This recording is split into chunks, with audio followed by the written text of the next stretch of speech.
오늘 말씀을 좀 여러분과 좀 나누도록 하겠습니다. 자, 예수님의 사역 방식입니다. 예수님이 이 땅에 오셔서 하나님의 아들로서 어떻게 일하셨는지 성경 말씀을 보니까 마태복음 4장 23절에 이렇게 말씀하고 있습니다. 예수께서 온 갈릴리에 두루 다니사 그들의 회당에서 가르치시며 천국 복음을 전파하시며 백성 중에 모든 병과 모든 약한 것을 고치시니 그의 소문이 온 수야에 퍼진지라. 사람들이 모든 앓는 자 곧 각종 병에 걸려서 고통당하는 자, 귀신 들린 자, 간질하는 자, 중풍병자들을 데려오니 그들을 고치시더라. 아멘. 고쳤다는 말은 이게 정상이 아니라는 거예요. 원래 이런 모양은 하나님이 예비하신 창조세계가 아니었습니다. 귀신 들리고 병 들고 중풍병 걸리고 간질 걸리고 억눌림 당하고 귀신에게 매임을 당하는 것은 정상적인 하나님의 계획은 아니었다. 이건 망가진 세상이다. 그러므로 예수 그리스도께서는 이 땅에 오셔서 이것을 완전히 회복하기를 너무너무 갈망하셨습니다. 그래서 그분이 오셔서 하셨던 일이 뭐냐? 두루 다니시면서 뭘 선포하셨죠? 천국 복음을 전파하셨습니다. 이 천국 복음을 다르게 얘기하면 왕국 복음입니다. 킹덤 가스펠이에요. 자, 이걸 좀 쉽게 설명하려면 이렇게 생각하시면 됩니다. 제가 이번에 방글라데시에 간다고 비자 업무를 잠시 감당했는데 온라인에서 국적을 표기하는 난이 있어요. 그럼 여러분, 북한과 남한의 차이가 있습니다. 한국은요, 리퍼블릭 오브 코리아입니다. 한국이에요. 한마디로 코리아 공화국. 북한은요, 뭐라 그러네.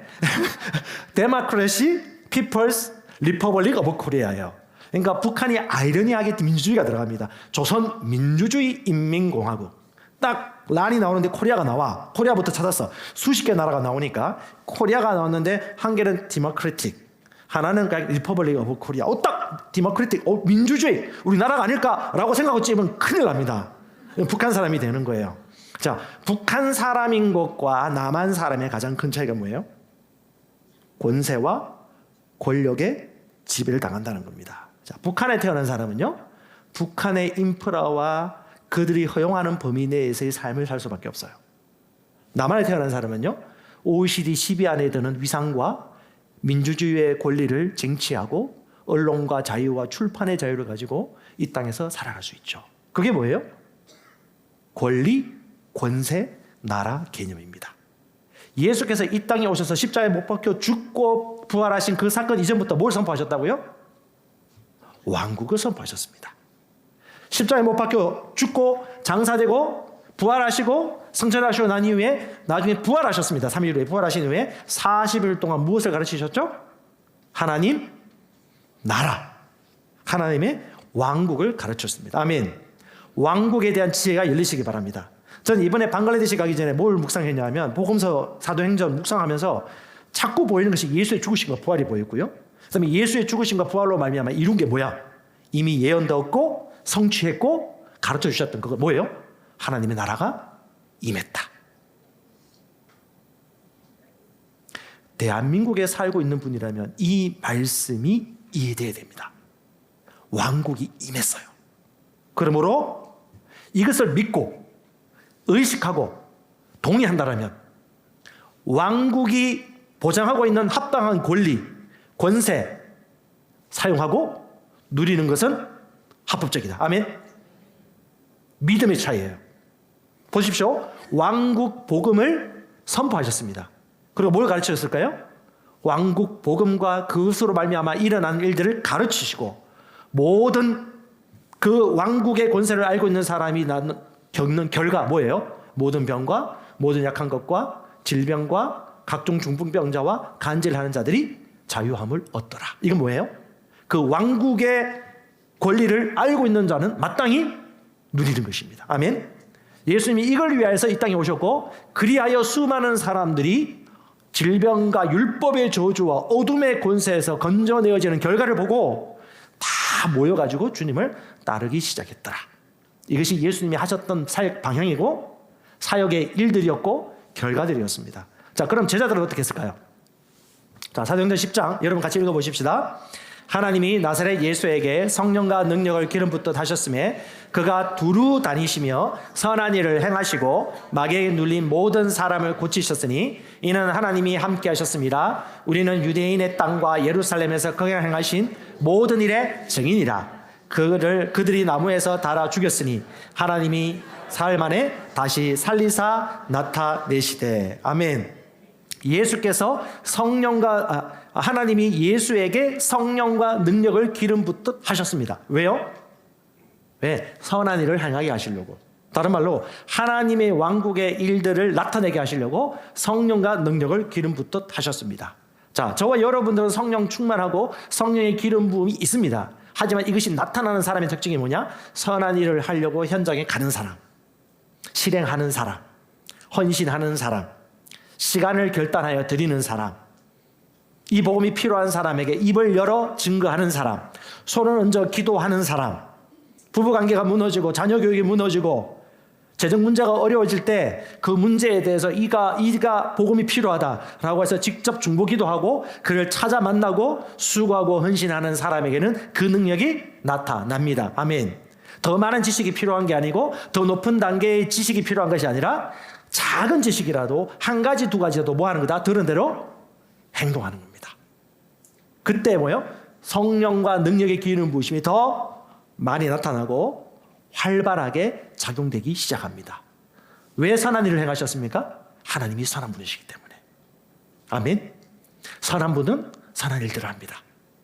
하나님께 속한 자는 이 선한 일들을 하는 것이 마땅한 본석이에요. 그래서 여러분 참지 마세요. 너무 참지 마시고 행하시면 됩니다. 너무 참고 있어요 지금. 참지 않아도 돼요. 그냥 풀어놓으세요. 선한 일도 행하시고 복음도 전하시고 손도 얹으시고 기도도 하시고 하나님 왕국이 임했으니까. 아멘. 자, 계속 읽어보십시다. 시작. 오리 미리 택하신 증인 곧 죽은 자 가운데서 부활하신 그를 모시고 음식을 먹은 우리에게 하신 것이라. 우리에게 명하사 백성에게 전도하되 하나님이 살아있는 자와 죽은 자의 재판장으로 정하신 자가 곧 이 사람인 것을 증언하게 하셨고 그에 대하여 모든 선지자도 증언하되 그를 믿는 사람들이 다 그의 이름을 힘입어 제삼을 받는다 하였느니라. 아멘. 자, 복음은 쉽습니다. 여러분, 복음은 예수 그리스도입니다. 예수 그리스도의 죽음신과 부활입니다. 어디 가서든 뭘 전하면 돼요? 예수의 죽으심과 부활. 그리고 그분이 우리의 죄를 제거하셨고 다시 심판하고 오신다. 예수의 죽으심과 부활과 구원과 심판으로 오실 예수님에 대해서 그냥 증거하면 끝입니다. 더 많은 지식 필요 없어요. 중요한 건 뭐냐? 믿고 따릅시다. 행동, 섬김, 실천. 이것이 중요합니다. 주님은 그걸 하라고 하셨어요. 어렵지 않습니다. 복음은요, 예수의 죽으심과 부활. 그로 말미암아 어떤 대속함이 일어났습니까? 왜? 죄가 변하여 의가 되었고 억눌림이 변하여 자유가 되었고, 죄책감과 수치감이 변하여 의의식이 되었고, 아무것도 할 수 없는 죄의 종로로 타는 자가 죄를 주관하고 다스리는 자가 되었다. 아멘. 로마서 6장 7절에 너희는 죄로부터 해방되었다라고 얘기합니다. 왜? 죽었기 때문에. 그리스도 예수와 함께 죽었고 그리스도 예수와 함께 살아났기 때문에. 그럼 우리는 죽은 자요? 그럼 우리는 그리스도와 함께 살아있는 자입니다. 아멘. 로마서 6장 4절에 침례로부터 말미암아 주와 함께 죽었고 그리스도 예수와 함께 살아남으로 말미암아 그리스도의 생명으로 하나님의 생명 안에서 살아가는 자가 된 것입니다. 이것이 복음의 핵심이에요. 그런데 이거 우리만 알면 안 돼요. 증거해야 되는 겁니다. 그게 뭐예요? 제자들이 하셨던 사역 방식 뭐예요? 복음 전파하시고 그 다음에 이것을 가르치시고 그 다음에요 귀신들을 쫓아내시고 병든 자를 고치시고 이런 사역의 삶을 살았다. 이것을 보통 3대 사역이라고 말합니다. 예수님이 핵심적으로 왕국 복음을 전파하시면서 하셨던 3대 사역, 왕국 복음, 하나님 나라의 복음을 전파하셨다. 십자가와 부활로 말미암아 이루어진 왕국의 권세가 회복된 것입니다. 두 번째, 그걸 가르치셨습니다. 왜요? 이 왕국 복음을 가르치는 자를 양성하기 위하여서, 또 나처럼 가르치기 위하여서, 나처럼 전파하기 위해서 예수님은 전략적으로 사람을 세우셨고요. 세 번째, 직접 그 일들을 행하셨습니다. 그럼 결과예요. 뭐예요? 치유와 축사. 그러므로 우리가 사업을 하든 의료 행위를 하든 우리가 학교 사역을 하든 고아원 사역을 하든 무엇을 하든 간에 결국은 뭐다? 하나님의 왕국의 사역 안에서 이 3대 사역과 이 왕국 복음을 전파하기 위한 방편으로서 우리가 쓰임 받는 것이지 이 뒤편에 했던 이것이 우리의 메인은 아닌 거예요. 결국은 이 일들을 위하여 우리가 이런 인프라를 도입하고 사람들에게 베풀고 또 필요를 채워주고 후원을 하는 것입니다. 이렇게 하여서 주 예수 그리스도께서는 이 땅에 오셔서 모델이 되셨는데 뭐냐? 대그룹 사역과 소그룹 사역이 균형을 이루었습니다. 대그룹은요, 복음을 듣지 못하거나 들어야 될 사람들에게 가서 직접 대중 사역을 하셨어요. 복음 전파하셨습니다. 병든 자를 고치셨습니다. 그리고 가르치셨습니다. 그 다음에 그 중에서 특출나게 혹은 눈에 띄는 믿음이 있는 소수의 사람들은 소그룹으로 구성해가지고 이들의 리더 제자 사역을 하여서 3대 사역자를 양성하기 시작했습니다. 그리고 예수님께서는요, 아버지께서 자기에게 맡기신 이 미션을 수행하기 위하여 아주 철저한 이런 태도로 사역을 하셨는데, 첫 번째, 최선을 다했습니다. 대충 하지 않으셨어요. 최선을 다했습니다. 무엇을 해야 될지 알았기 때문에, 어떻게 해야 될지 알았기 때문에 그런 계시가 있었어요. 선교지에 가서 국내에서 셀 사역하면서 어떻게 사역하고 무엇을 사역해야 돼, 무엇을 전파해야 될지 그런 계시가 있었고 사역 방향과 목적이 분명했습니다. 이것이 분명하지 않으면 공회전합니다. 두 번째, 그분은 알았기 때문에 선택하고 집중했습니다. 제대로 집중하셨어요. 딴 데 한눈 팔지 않았습니다. 이것이 맞다. 분명한 목표와 목적이 정해지지 않으면 결코 좋은 성과가 나올 수 없습니다. 그 복음에 대한 계시가 정확했기 때문에 무엇을 우선적으로 해야 되는지 알았기 때문에 그분은 집중하셨고, 그 집중한 것에 대한 열매가 처음에는 보이지 않지만 때가 되면 나타납니다. 아멘. 처음에 잘 안 보여요. 그런데 1번이 되면요, 계시가 있고 뭘로 해야 되는지 어떻게 해야 되는지 분명한 지혜와 지식이 있으면요, 중간에 흔들리지 않습니다. 거기에 확신이 없는 사람이 중간에 씨앗을 파버려요. 그리고 결국은 결과는요, 자신이 책임지는 것입니다. 그것이 뭐예요? 믿음의 사이클이고요, 믿음으로 사는 삶의 현장입니다. 여러분, 선교지든 국내 사역이든 똑같습니다. 원리는 똑같습니다. 저는 이런 선교지 여러 군데 가면서 날마다 눈에 보이는 새로운 관찰력이 생겼어요. 어떤 사람, 어떤 사역, 어떤 방향, 그리고 이걸 감당하고 있는 저 선교사님은 어떤 마음과 어떤 목표와 비전을 가지고 이걸 하고 있을까? 그 과정은 어떤 과정을 진행할까? 물론 완벽하진 않아요. 저도 마찬가지고 다 그렇습니다. 하지만 우리가 바라보는 방향, 그림은 명확하죠. 그리스도 예수께서 하셨던 방식, 그리스도 예수께서 세우고자 하셨던 그 대상, 예수께서 꼭 이루고자 하셨던 그 일들을 저와 여러분들은 수십 년의 사역과 이 목회 현장을 통해서 어느 정도 결론을 가지고 있지 않습니까? 아멘? 알기 때문에 투자하지 않습니까? 알고 있기 때문에 마음을 싣지 않습니까? 이건 정확하셔야 돼요. 그래서 예수께서는 그 일들을 다 충성하게 선택하여 집중하시면서 그 일들을 마무리하시고 난 다음에 뭐래요? 다 이루었다 하시고 머리를 숙이니 영혼이 떠나가시더라. 자, 여러분, 예수께서 하셨던 사역 방향과 그 복음의 본질을 우리가 놓치지 않으시면 됩니다. 근데 이걸 놓치면 나타나는 특징이 있습니다. 뭐냐? 교회 건물 세우는 것을 사람들이 우선시하기 시작합니다. 본질을 놓치면. 알고 있다고 생각하고 하는데 교회 건물 세우는 게 우선시됩니다. 그 교회 건물 세우는 거 하지 말라는 얘기 아닙니다. 그걸 우선시하면 사람이 먼저 세워져야 되고 사역의 방향이 정해져야 되고 또 그것에 합당하여 거기에 수준에 맞게 규모에 맞게 지혜롭게 세워져야 되는데 사람보다도 건물 세우는 걸 우선시합니다. 두 번째, 교회 건물 세우는데 헌금하기 시작합니다. 자, 교회 건물 세우지 말란 얘기도 아니고 헌금하지 말란 얘기 아닙니다. 그걸 우선시하지 말고 그것을 알고 하라는 거예요. 건물을 세워야 될 때가 필요합니다. 모임의 장소가 필요한 장소가 있습니다. 우리가 지금 이런 센터가 있기 때문에 이런 모임도 할 수 있고 컨퍼런스도 할 수 있고 훈련과 양육이 되는 것이죠. 하지만 중요한 건 뭐다? 결국 하나님이 원하시는 사회 방향대로 사람이 세워지고 지혜롭게 단계를 밟아가는 것이 필요하다. 선교지에서 여러분 교회 건물 세운다고 헌금을 왕창 하고 나면 교회 건물 세워서 사진을 찍어요. 그것이 하나님이 원하시는 방법일까? 다시 한번 재고해 봐야 됩니다. 주님은 뭘 하라고 하셨죠? 직접 가서 보셔야 됩니다. 어떻게 진행되고 있죠? 진짜 사람이 세워지고 있습니까? 진짜 그 사람이 이런 다음 인프라를 통해서 다음 단계로 딛고 나갈 수 있는 징검다리입니까? 아니면 아무 일도 이루어지지 않는데 그냥 사람들의 후원을 받기 위한 그냥 교회 건물입니까? 아니면 그냥 구제와 자선 사업입니까? 이건 불신자도 할 수 있는 일들 아닙니까? 저와 여러분 다시 한번 생각하셔야 돼요. 국내든 국외든 간에 우리가 사역을 할 때 사역하는 사역자, 그리고 그들이 하는 방식, 그리고 목표, 과정, 이 모든 것들이 어떻게 진행되고 있고 우리가 한 마음이 되고 있는가? 왜냐하면 저도 현장에 있고 선교 현장도 가봤고 하면서 많은 고민을 좀 하면서 해가 가면 해가 갈수록 또 공부도 하고 또 고민도 하면서 하나님이 조금씩 볼 수 있는 지혜를 주시는 것 같아요.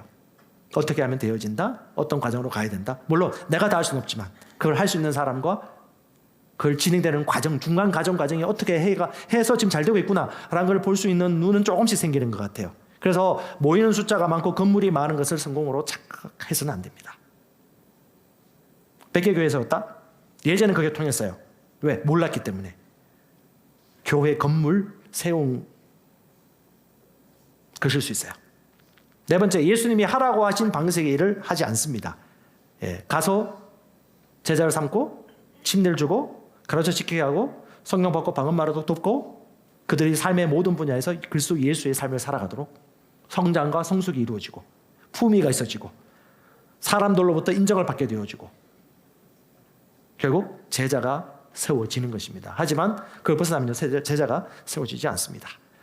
여러분 잘 아시는 네비우스 들어보셨을 겁니다. 네비우스 선교 정책. 이게 뭐냐면 1800년대 후반에 사셨던 1900년 초전까지 살았던 네비우스 선교사가 선교를 어떻게 해야 될지에 대한 선교 정책을 세운 것인데, 이거 여러분 한때 지나간 선교 정책을 생각하지 마시고 성경적 원리를 우리가 어떻게 오늘날 적용할까라고 생각하시면서 같이 보시면 좋을 것 같아요. 자, 네비우스는 1829년에서 1923년까지 살았고요. 1853년에 북장로교 선교사로 지원했습니다. 중국에서 선교사로 사였습니다.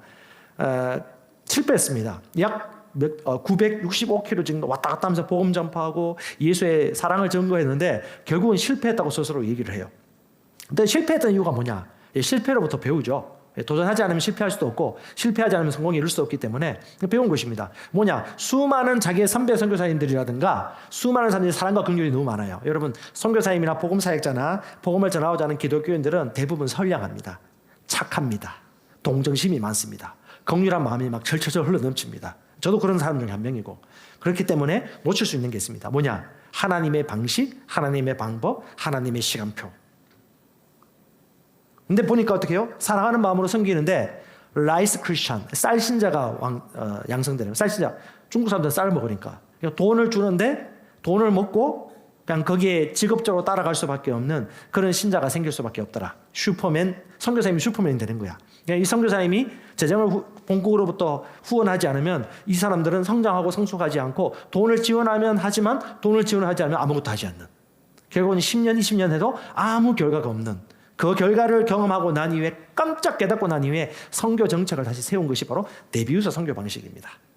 현지 교회의 서구식 사회적, 문화적, 경제적 어떤 이런 의존적인 심화가 더 강하게 된 거죠. 그러니까 어떻게 해요? 어쩌면 성경이 말하고 있는 제자와 복음 사역이 열매를 맺지 못하는 것이죠. 그래서 네비우스가 세운 정책을 세웠는데 첫 번째, 어떤 것이 효과적이다? 현지 개종자들이 선교사들보다 더 효과적으로 복음 전파할 것이다. 맞습니까? 안 맞습니까? 네, 맞을 수도 있고 안 맞을 수 있어요. 두 가지가 있습니다. 맞을 수도 있고 안 맞을 수 있어요. 첫 번째, 이 복음을 정확하게 알고 훈련되어지고 이 스피릿을 알고 있다면, 그런 사람을 훈련시켰다면 그 사람이 할 수 있어요. 근데 무조건 그 사람들이 할 수 있는 건 아닙니다. 그러므로 그런 제자를 훈련시키는 과정된 이후에 현지 사역자들이 그걸 할 수 있도록 하는 것은 합당합니다. 왜? 예수님도 끝까지 혼자 하지 않으셨거든요. 할 수 있도록 맡겨주시고 가셨고요. 바울도 마찬가지고 제자들도 모든 소아시아와 지역에 돌아다니면서 그런 훈련 과정을 거치고 난 이후에 그들이 할 수 있도록 역량껏 할 수 있도록 자립해 주셨습니다. 두 번째, 잠재적 지도자들을 유급으로 고용하면 복음의 순수한 열정과 전도 의지를 잃고 사꾼 정신, 시기와 질투와 불만을 일으키는 것을 보았고, 눈속임, 거짓말이나 보여주기식 사역이나 사진을 찍거나 사람 모으거나 돈을 주면, 여러분 웬만한 후진국들은 돈 주거나 물건을 주거나 우리나라 공책을 주더라도 사람 우르르 모입니다. 그럼 사진 찍으면 그게 선교사역 되는 거예요. 제가 부정적인 것을 얘기하는 것이 아닙니다. 현실이 그렇다는 거예요. 왜? 못 사니까. 그게 본질이 아니라는 거예요. 그러니까 우리가 365일 괜찮아요. 인프라와 구축을 하기 위해서 괜찮은데 그것이 3년, 4년, 5년 가는데 계속해서 주기만을 한다. 그리고 그들이 세워질 수 있도록 하는 다른 과정들을 빠져버린다라면 어쩌면 우리는 성공적인 복음과 선교 사역을 이룰 수가 없다. 이걸 네비우스가 얘기를 했고요. 그래서 저와 여러분들도 생각을 해야 될 것이 있습니다. 선교 사역을 후원하든 우리가 여기서 기도를 하든 간에 그 현지에 있던 사람은요, 기다리는 사역. 뭐냐? 그 현지 리더나 준비된 사람이 증거의 열매가 있는 지도력이 세워지기까지 오래 기다릴 수 있어야 됩니다. 국내도 마찬가지입니다. 우리 셀, 우리 인턴, 우리 리더들이 이 마땅히 해야 될 훈련과 말씀을 훈련되었을 때 때가 되면 그가 반드시 열매 맺을 것들을 바라보면서 일정 기간은 기다려줄 수 있어야 됩니다. 두 번째, 후원해주는 사람들은 기다려주는 후원자가 되셔야 됩니다. 다른 말로 5년, 10년, 15년 장기 플랜을 가지고 이렇게 차근차근 진척되어져 가는 과정. 우리 김민성 선교사님은 10년, 15년 이상 걸렸거든요. 처음부터 그렇게 된 게 어디 있습니까? 많은 사람들은 결과를 보고 반짝 생겼다고 생각하는데 절대 그렇지 않습니다. 그 안에 눈물이 있었고 기도가 있었고 기다림이 있었고 낙심되는 어려움이 있었고 그때 주님과 고독한 시간을 보내면서 하나님이 내게 주신 음성을 듣고 저도 마찬가지고 여러분도 마찬가지고 우리 팀 리더나 셀 리더분들 그렇지 않습니까? 온갖 시기와 별일 다 있죠. 선교사역도 마찬가지입니다. 우리가 빨리 왜 결과 안 나타나? 사진 속에 사람이 별로 없다. 그렇게 판단하는 문제가 아니에요. 직접 가보고 그 사역자와 우리가 어떤 사람인지 같이 얘기 나눠보고 영적 스피릿이 하나인지 한 마음, 한 말씀, 한 비전, 한 방식 안에서 걸어가고 있는지 그것도 우리가 볼 수 있는 눈을 가져야 되겠죠. 언더우드가 이걸 요약했습니다. 네비우스 선교정책의 요약. 첫 번째, 이웃 사람들 속에서 자신의 생업을 꾸리면서 그리스도의 사역자로 살아가게 한다. 두 번째, 교회의 방법이나 조직을 지역교회가 감당할 수 있는 한도 내에서 발전시켜준다. 왜? 감당할 수 없으면요 넉넉고 당신이 다 하시오. 우리는 아무것도 할 수 없어 라고 말할 수밖에 없어요. 근데 그들이 감당할 수 있는 수준만큼 단계를 밟아서 한 인프라도 구축해주고 그들이 믿음을 발휘하도록 기회를 주는 것이죠. 세 번째, 교회는 지혜롭게 인력과 재정을 공급하고 복음을 이웃에게 더 잘 전하는 자를 별도로 세운다. 이런 사람이 전문 사역자가 되거나 특수 사역자가 되어서 효과적인 사역을 할 수 있도록 하는 것이죠. 그래서 대한민국도 조선 초에 미국에 있는 선교사님들이 복음 전하고 할 때 인프라, 의료, 교육, 여러 사역을 많이 도와주었습니다. 여건도 신장하고 그리고 한국의 지도자들이 세워졌고요. 처음에 도움을 주었지만 유학도 가기도 했고 때가 되니까 이들이 리더십이 세워지게 되었고 이들이 교회를 개척하고 교회 건물도 건축하게 되었고 그런 사람들이 중심이 되어서 복음 사역이 확장되기 시작했습니다. 그것이 저와 여러분들의 열매입니다.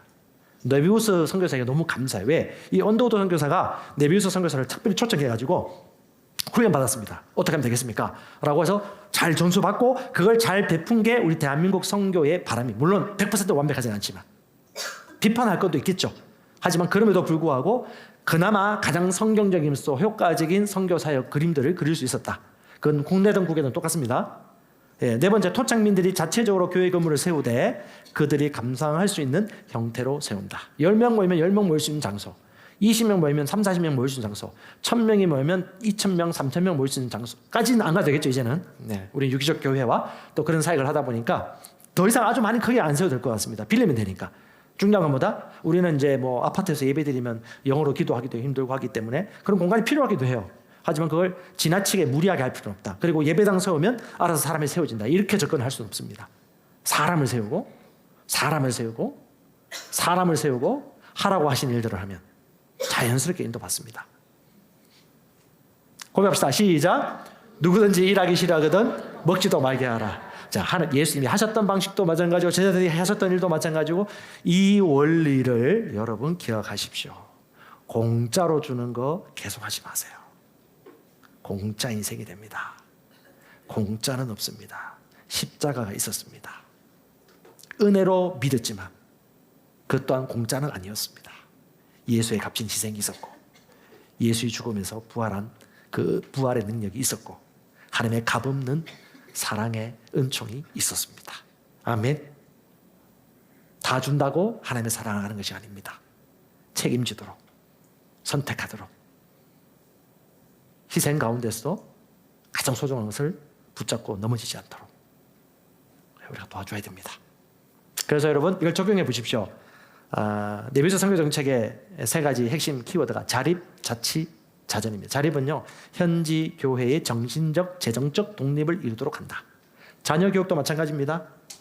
남편과 아내도 서서히 그렇게 하셔야 됩니다.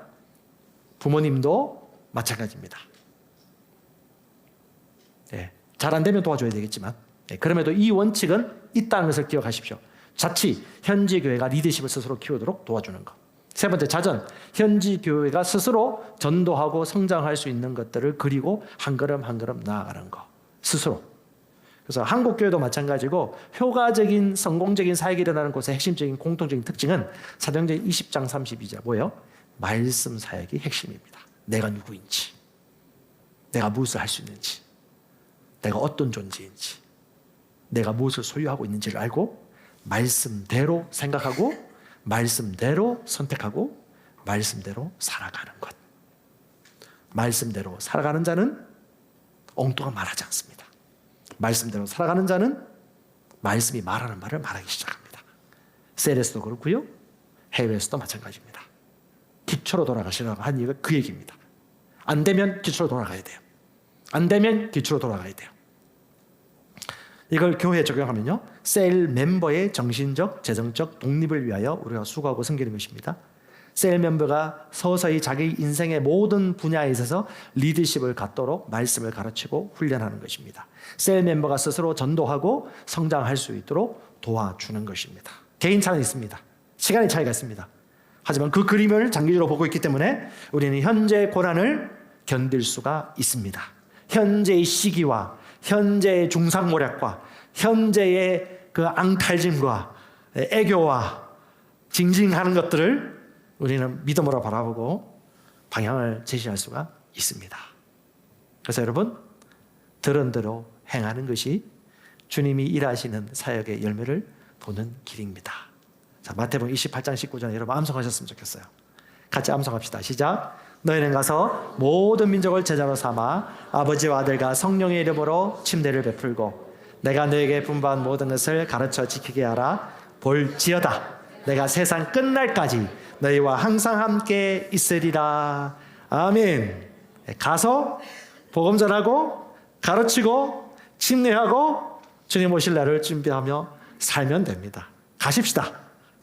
침례 베푸십시다. 가르쳐 교육하십시다. 아멘.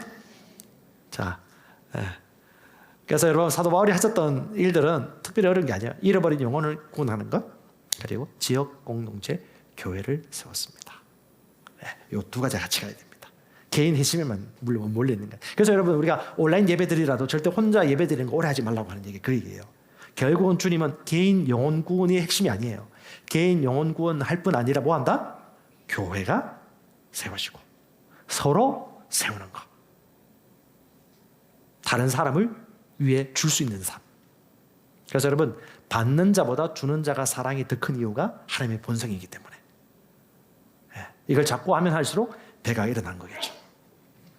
자, 이제는 좀 더 재미있는 사안으로 넘어가도록 할게요. 방글라데시 사역하면서 좀 나누도록 할게요. 여기 보면 전 세계 복음 화율이 가장 낮은 12개 나라가 있습니다. GMS에서 발표한 건데 제가 아는 베트남 선교사님이 공유해 주셨습니다. 그 12개 나라, 어떤 나라? 방글라데시. 나오네요. 재팬. 우리 윤석열 사님 계신데 일본도 복음화율이 엄청 낮은 나라입니다. 어찌 보면 진짜 복음이 필요한 것. 선교지입니다. 차이나, 시진핑 이분이 상당히 지금 핍박 심하게 하고 있습니다. 파키스탄, 이집트, 러시아, 어디야 그다음에 인디아, 타일랜드, 인도네시아, 터키, 이란, 베트남. 이 지역에 인구가 많은데 그만큼 복음화율이 낮은 나라예요. 더 많은 사역이 필요하고 또 이 나라들 중에 우리 대한민국으로 들어온 유학생이라든가 노동자들도 생각보다 많습니다. 아주 기회가 열려 있죠. 그 중에 한 나라가 방글라데시고 저 빨갛게 칠해놓은 나라들입니다. 일본이 우리 앞에 있죠. 근데 일본이 좀 독특한 게 뭐냐? 선진국이면서 복음화율이 낮아요. 독특한 나라죠. 복음이 필요합니다. 자, 이제는 이번에 제가 방글라데시 가기 전에 몇몇 분들에게 방글라데시 가실 분 있습니까? 라고 신청. 방글라데시 가실 분 있습니까? 하라고 하면 손 안 들어요. 왜냐? 방글라데시는 왠지 가면 안 될 것 같아. 힘든 이미지가 있는가 봐요. 신청을 안 해요. 그만큼 좁지만 그만큼 아주 소중한 보물을 발견할 수 있는 것입니다. 먼저 여러분 오감을 자극할 수 있는 사진을 좀 보내드리겠습니다.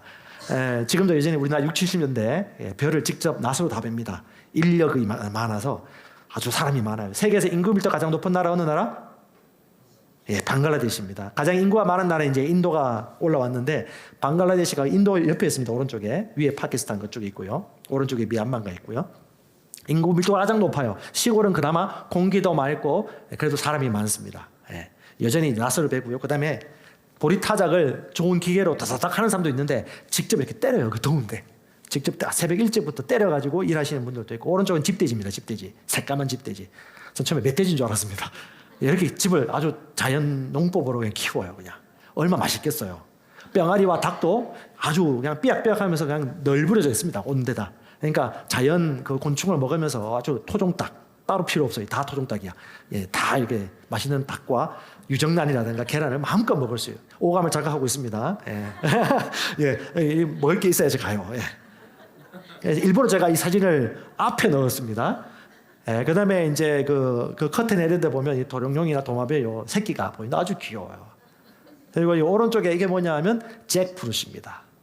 5월 첫째 주 그것도 가장 더운 날에 하필 우리가 갔어요. 38~9도였고요. 체감온도는 40몇 도였겠죠. 그리고 사우나예요. 이게 삼각주 나라라서 엄청나게 습도가 높습니다. 이게 땀을 뻘뻘 흘리면서 여러분 사우나 가면 어떻게 해야 돼요? 숨 크게 드시면서 이렇게 견뎌야죠. 이렇게 견디면서 가야죠. 네, 그런 환경이었습니다. 생각보다 안 탔다고 하는데 선크림 잘 바르는 것 같아요. 잭프루트이 사람 머리보다 큽니다. 지금 시골이니까 너무 생생하고 맛있고 좋아요. 이 목사님보다 머리 큰데 이 잭프루트를 해체하면 이겁니다. 이 안에 그 노란 거 안에 씨가 있고 그 씨를 빼고 이렇게 먹으면요, 여러분 그 예전에 그 롯데껌 주시 후레쉬 그 향이 있죠. 그게 자연 향이라고 생각하시면 돼요. 예, 두리안하고 다릅니다. 향기가 너무 좋아요. 그리고 이거 먹으면요 녹습니다, 녹아. 맛봐야 되는데. 진짜 솔직히 맛 보여주고 싶어요. 너무 맛있어가지고 제가 두리안 과일의 황제, 그다음에 망고였는데 망고가 3순위로 내려가고 두 번째 이 잭프루트이 생겼는데 너무 맛있고 망고 실컷 먹고요. 이것도 망고 1kg이 1,500엔가 2,000엔가 1kg. 와, 안 하네요. 예, 그만큼 뭐 이렇게 많은 동네입니다. 그만큼 덥다는 얘기고, 예, 전기가 잘 끊어지고 밤에 에어컨 없이 자야 되고, 예, 하지만 이런 것이 있다.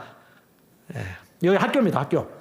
너무 더워서 개도 널브러져 잡니다 지금. 예, 개판입니다. 개판. 예, 개가 한 5마리가 저기 운동장에 누워서 너무 더워서 잠잘 일밖에 없어요. 개는 좀 잘 안 거들어요. 예.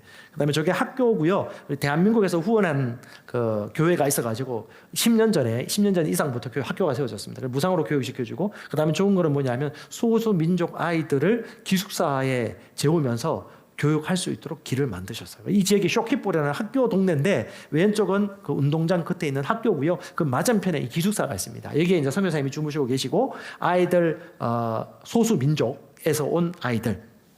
그 아이들 소수민족 아이들이 한 40명 정도가 여기서 기숙학교를 하고 있어요. 이것 때문에 덕분에 감사한 건 뭐냐 하면 이 말씀으로 체계적으로 묶어놓고 훈련을 시킬 수 있다. 아주 체계적으로. 그 효과를 제가 좀 이따 얘기해 드릴게요. 그래서 이 방글라데시 선교사님이 하는 사역은 크게 큰 두 가지 흐름이 있습니다. 하나는 뭐냐면 학교 및 동네에 있는 쇼키볼 사역.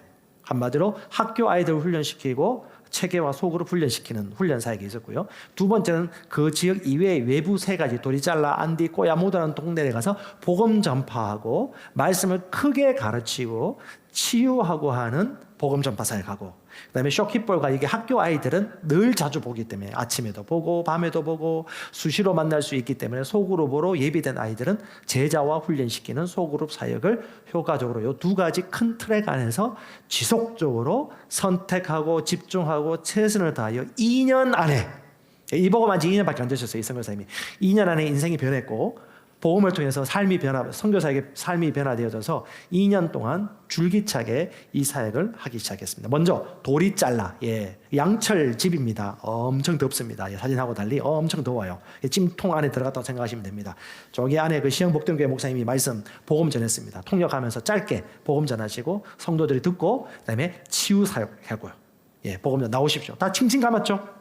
예, 힌두교, 이슬람교, 그건 더운데도 여자들은 가려야 돼요. 그 더운데 땀띠 나는데 그 더운데 이거 칭칭 감고, 한국 사람 빼고는 다 칭칭 감고 이렇게 그 더운 찜통 안에 있고요. 이 종교와 전통이 이렇게 무섭습니다. 예, 치유사역도 하고 말씀 사역도 하고. 그다음에 이 지역에 결국은 소수 종족은요 다 족장이 변화되면 됩니다. 왼쪽에서 네 번째 우리 선교 그 족장입니다. 이 족장 마을 족장님인데 이분이 이 복음에 대해서 또 영향이 있으시고 받아들여서 동네 마을 사람들이 다 같이 이렇게 모여가지고, 뒤가 예배당이에요. 저기 모여가지고 예배드리고 있고, 그다음에 우리 선교사님이 이 복음을 사역을 증거하고 있습니다. 그래서 저희는 이제 가면 가장 먼저 보이는 게 사람이 보이거든요. 이 사람이 어떤 사람인가. 이 분이 누구냐면 여자분이 그 김수희 선교사님 옆에 있는 이 여자분이 뭐냐면 제가 좀 물어봤죠. 이 동네에서 그래도 이 말씀에 반응하고 준비된 제자가 있습니까? 그래도 이 자매를 지목하다. 그래서 어떻게 해요? 좀 저하고 저희 사모는 지금 적응 중입니다. 지금 엄청 땀 흘리고 있어가지고 인상이 안 웃고 있잖아요, 그렇죠? 예, 적응하고 있는데 그래도 그 자매는 만나보고 사진 찍어야 되겠다라고 그래서 사진을 딱 찍었는데 이 자매를 위해서 이제 앞으로 기도할 겁니다. 이 지역에서는 이 사람이 눈에 보이는 거예요. 보통 영적 지도자들은 하나님이 주신 것이 이제 볼 수 있는 눈과 사람을 알아볼 수 있는 분별력이 생기는 거죠. 지역적마다 그런 사람들이 준비되었다는 것을 볼 수가 있습니다. 또 하나가 꼬야모드입니다. 이거는 얼마 전에 연결된 곳인데 오래 안 된 곳인데 도리잘라라든가 안디 같은 경우는 탁탁탁 훈련되어 있어가지고 질서 있게 앉아있고 아이들 한 30-40분 말씀 전하는데 절대 울지도 않고 조용히 있는데 여기는 얼마 안 된 동네인데 자기들도 와서 가르쳐달라고 학교 세워달라고. 그래서 우리는 기독교 복음을 전하지 않고서는 학교 사역하지 않습니다. 그리고 예배당 먼저 세워주지 않습니다. 여러분들이 이걸 복음을 듣고 이 교육을 하겠다고 인정을 하면 먼저 집부터 내주십시오라고 얘기했더니 이 동네 사람들이 오십시오. 그래서 힌두교인들하고 이 사람들이 예수 그리스도 기독교 복음을 들을 수 있는 길이 열린 거예요. 가서 복음 전파하고 훈련하고 가르치면서 동네에서 준 어떤 사람의 큰 집에서 모여서 예배드리는데 이날은 너무 더워가지고 바깥에서 우리가 모여가지고 복음도 전하고 치유 사역도 하고 얼마나 많습니까 영혼들. 맑아 보이죠? 우리나라 60, 70년대 여러분 북치고 장구치면 다 따라 나왔죠. 새벽 기도하고. 그때를 생각하세요. 그 영혼들을 타임머신 타고 가서 만나는 거예요. 얼마나 귀중합니까? 이렇게 앞에서 훈련된 선생님들과 같이 말씀도 나누고 훈련도 하고 그런 일들을 지금 계속 하고 있습니다. 안디 절도 있죠. 여기는 한 몇 년 된 거예요. 훈련하신데 딱딱딱 거기 있는 동네 우리 여자 선생님들이 훈련돼 가지고 딱딱 그분들이 말씀도 전하고 율동도 하고 하나님 말씀을 가르치는 현장이었습니다. 예. 앞에서 우리 인도하시는 분들도 계시고 이런 사역이 저 양철통 안에 또 예배당이 있습니다. 그렇게 해서 모여서 매주마다 동네가 3군데 그다음에 학교와 학교 동네 이쪽에 사역. 일주일 동안 정신없이 시간이 쫙 흘러가는데 오로지 이 복음을 증거하고 그리고 그 중에서도 준비된 사람들을 효과적으로 골라내어서 또 특별히 따로 세우는 그런 사역들을 지금 진행하고 있습니다. 본격적으로 학교가 있는 쇼키폴 지역입니다. 이게 아까 학교 맞은편에 있는 예배당이에요. 여기서 아이들 예배드리고 있는데 이 아이들이 누구냐면 기숙학교에 있는 40명 정도의 아이들입니다. 이 아이들은 소수민족 아이들인데 갈 데가 없어요. 그래서 이 아이들은 아침, 저녁 시간 이렇게 예배드립니다. 감사한 것은 얘들이 돌아가면서 사회 보고 돌아가면서 새벽에 한 큐티를 돌아가면서 자기 느꼈던 것들을 나누어요. 듣기만 하지 않고 나누죠. 고백하고 돌아가면서 다 사회 보고 인도도 하고 하는 그 일들을 훈련을 잘 시키셨어요. 영상 한번 보도록 할게요. 어떻게 찬양하고 사역하고 하는지를. 찬양도 하고 암송도 합니다. 새가족반 성경 암송. 이건 나이별로 아이들이 말씀 암송한 것들을 고백하는 시간입니다.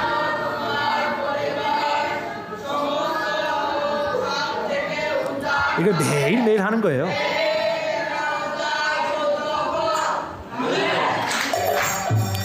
찬양하는 겁니다. 젬베 비슷한 북치면서 찬양하고 노래하는 거예요.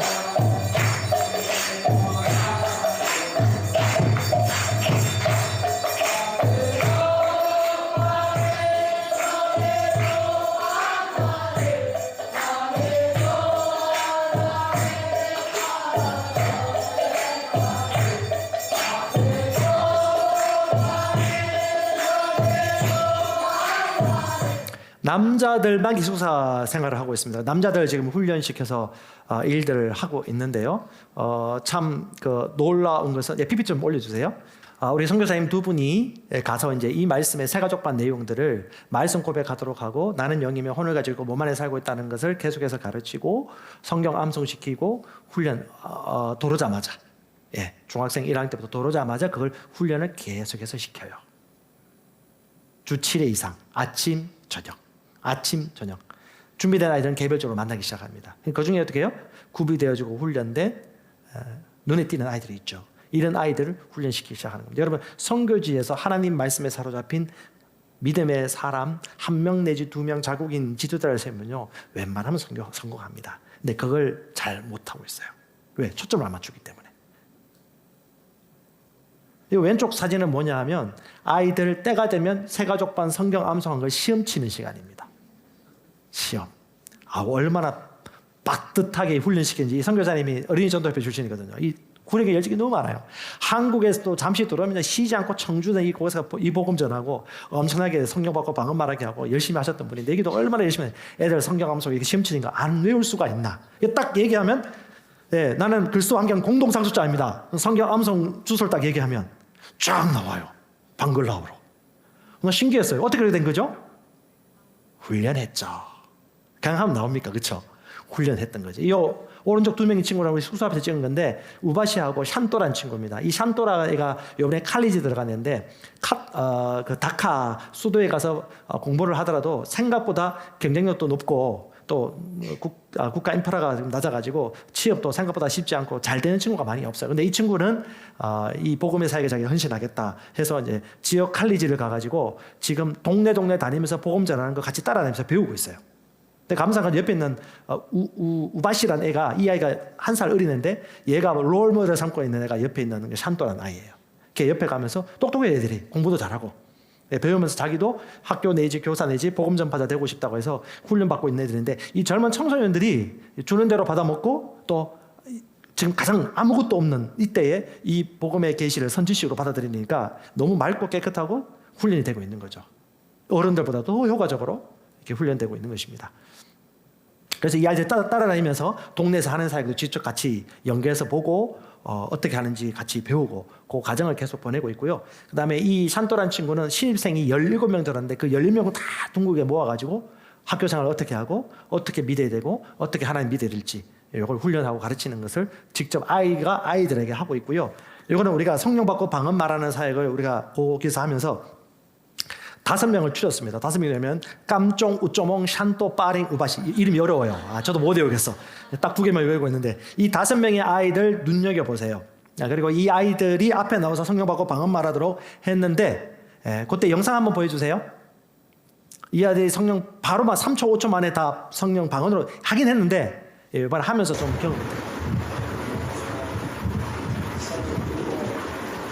고백하고 통역하고 제가 다시 얘기하고 있습니다.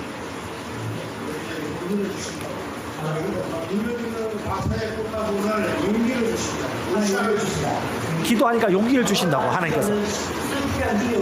방언으로 많이 기도하면 상쾌한 힘이 올라옵니다. 애들 고백해요. 고린도전서 14장의 고백을 있는 것들 하더라고 애들이.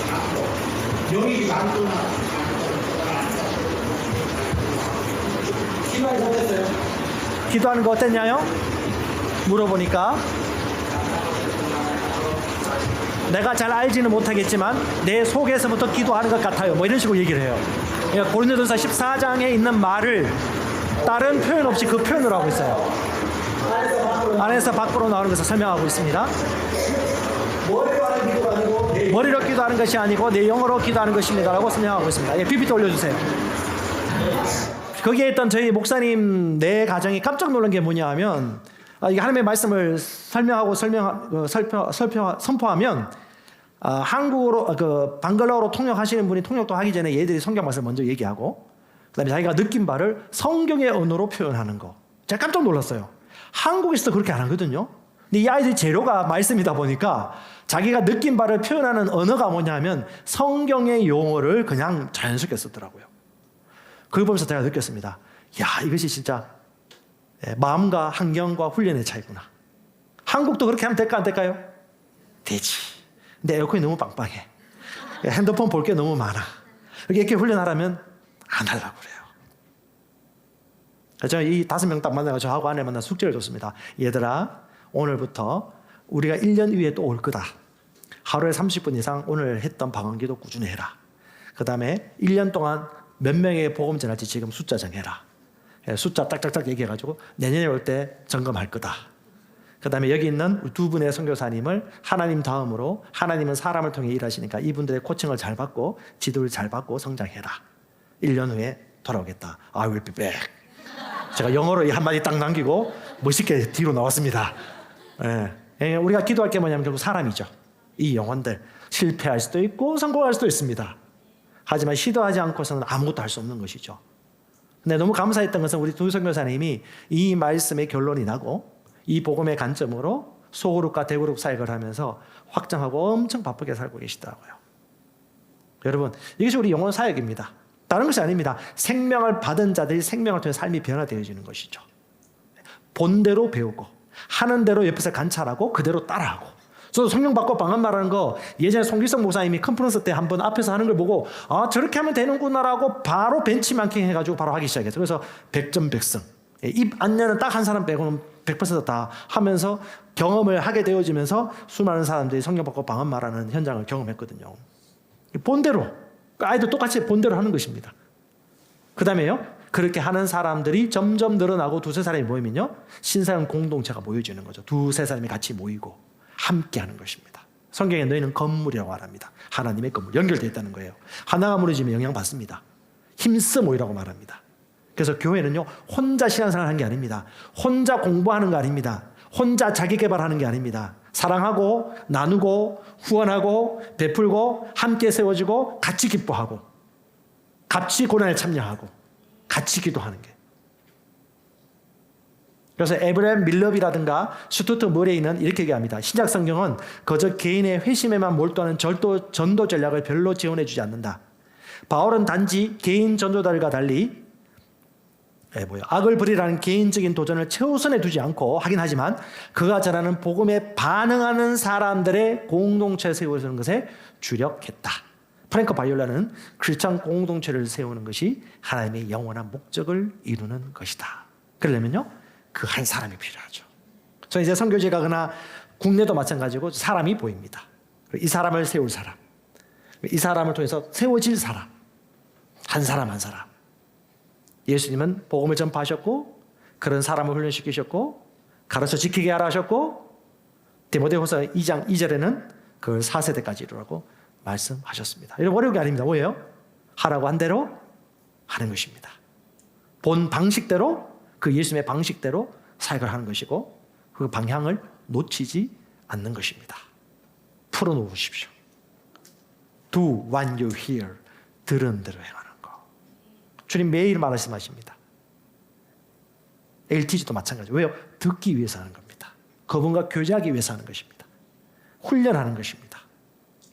성령이 임하시면 서울, 경기, 남한, 북한 모든 동아시아와 남아시아, 서아시아 땅끝까지 어떤 사람 복음 전파하고 셀베가하고 거점교회 개척하고 이주 노동자와 청년 청소년 선교사와 복음사학과와 물질이든 영혼이든 교육이든 복음 개통이든 간에 우리가 이 비전과 사역 안에 같이 동참할 수 있습니다. 이 사역은요, 풀어놓아주는 것입니다. 행하는 것입니다. 행할 때 성령이 역사하는 것입니다. 손 얹을 때 치유받는 것입니다. 아멘. 아멘.